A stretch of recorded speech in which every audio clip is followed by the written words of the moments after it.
I think what is important is that Africa makes the transition to a carbon-free development in 2050.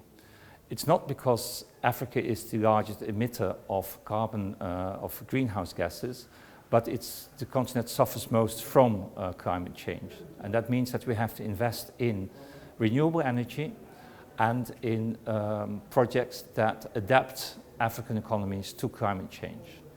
And we do understand that that won't happen from one day to another. We do understand that that requires a lot of money.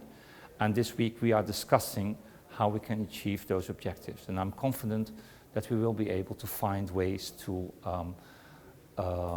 make sure that the transition to a carbon-free development will be just for Africa.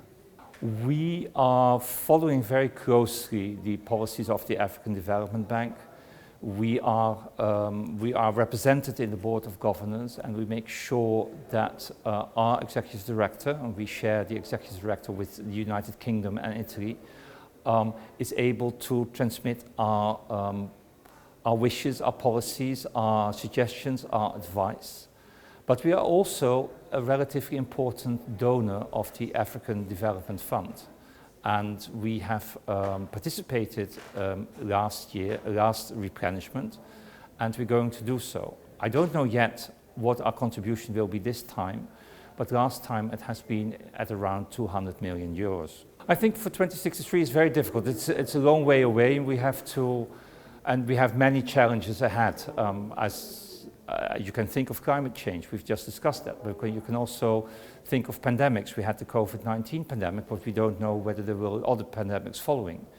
African countries have serious problems with debt and unsustainable debt.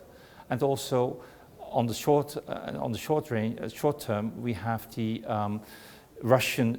unlawful Russian invasion in Ukraine with its repercussions for food security and energy prices.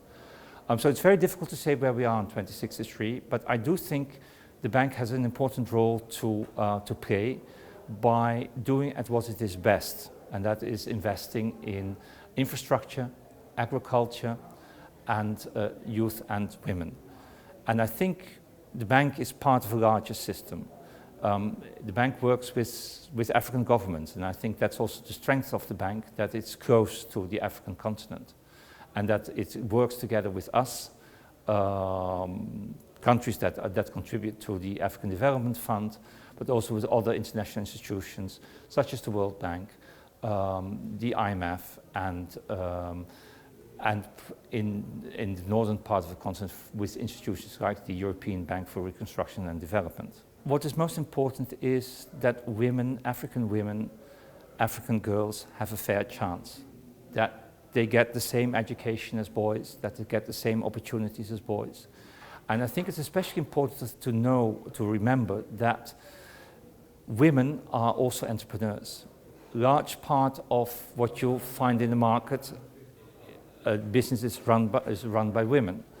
And we should give them the opportunity to move from the informal sector, but also lend their capacities, their wit, their competences to the formal sector, and make sure that they're also able to make inroads in African companies, African institutions, and African governments. But I do think that the African continent is on the right track for this, but much more can be done.